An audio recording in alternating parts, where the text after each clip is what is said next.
ఏం చేద్దాం? ఎన్డీఎస్ఏ మధ్యంతర నివేదికపై సీఎం ఆరాధిస్తా ఉన్నారు. కాళేశ్వరం ప్రాజెక్టుపై మంత్రులతో చర్చ. ఇక 2019లోనే బ్యారేజీలకు ప్రమాదం, రిపేర్లు చేస్తే ముప్పు ఉండబోదని నో గ్యారంటీ. రిపేర్లు చేయాలన్నా ప్రత్యామ్నాయాలు ఉన్నాయా?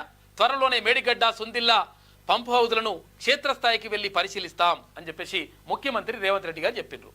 ఎట్లా చేద్దాం ఏం కథ? ఎందుకంటే ఇది మళ్ళీ కట్టినా కానీ మళ్ళీ మరమ్మతులు చేసినా రిపేర్ చేసినా ఏం చేసినా కానీ ఉండేటట్టు లేదు, పరిస్థితి ఏంది అని చెప్పేసి దాని మీద ఆలోచిస్తున్నారట.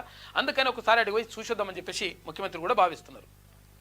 కేసీఆర్ ప్రభుత్వం అత్యంత అవినీతిమయంగా నిర్మించిన కాళేశ్వరం ప్రాజెక్ట్ ఇష్యూ మరోసారి తెరపైకి వచ్చింది. కాంగ్రెస్ పార్టీ అధికారంలోకి వచ్చాక కేసీఆర్ హయాంలో ప్రభుత్వ శాఖల్లో జరిగిన అవినీతిని బట్టబయలు చేసింది. కాళేశ్వరం ప్రాజెక్టులో భాగంగా నిర్మించిన మేడిగడ్డ, అన్నారం, సుందిల్ల బ్యారేజీలు లోపభూయిష్టంగా నిర్మించడంతో ప్రపంచంలోనే అత్యంత ప్రతిష్టాత్మకమంటూ ₹1,00,00,000 కోట్ల కేసీఆర్ బూడిదిపాలు చేశారు. దీనిపై కాంగ్రెస్ సర్కార్ సీరియస్ అయ్యింది. లోతైన విచారణ కోసం సీఎం రేవంత్ రెడ్డి ప్రత్యేకంగా విచారణకు ఆదేశించారు. అయితే లోక్సభ ఎన్నికల నేపథ్యంలో కాళేశ్వరం విచారణ కాస్తంత సైలెంట్ అయిపోయింది.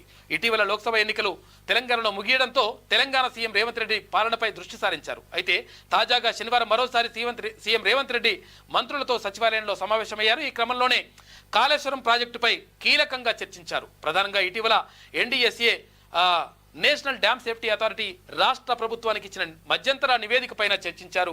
కాళేశ్వరం ప్రాజెక్టుపై నేషనల్ డ్యామ్ సేఫ్టీ అథారిటీ ఇచ్చిన మధ్యంతర నివేదికలో ఏమేం సిఫారసులున్నాయి, ప్రభుత్వం తదుపరి చేపట్టాల్సిన చర్యలపై ముఖ్యమంత్రి రేవంత్ రెడ్డి ఆరా తీశారు. శనివారం సాయంత్రం సచివాలయంలో భారీ నీటిపారుదల శాఖ మంత్రి ఉత్తమ్ కుమార్ రెడ్డితో ఆయన చర్చలు జరిపిండు.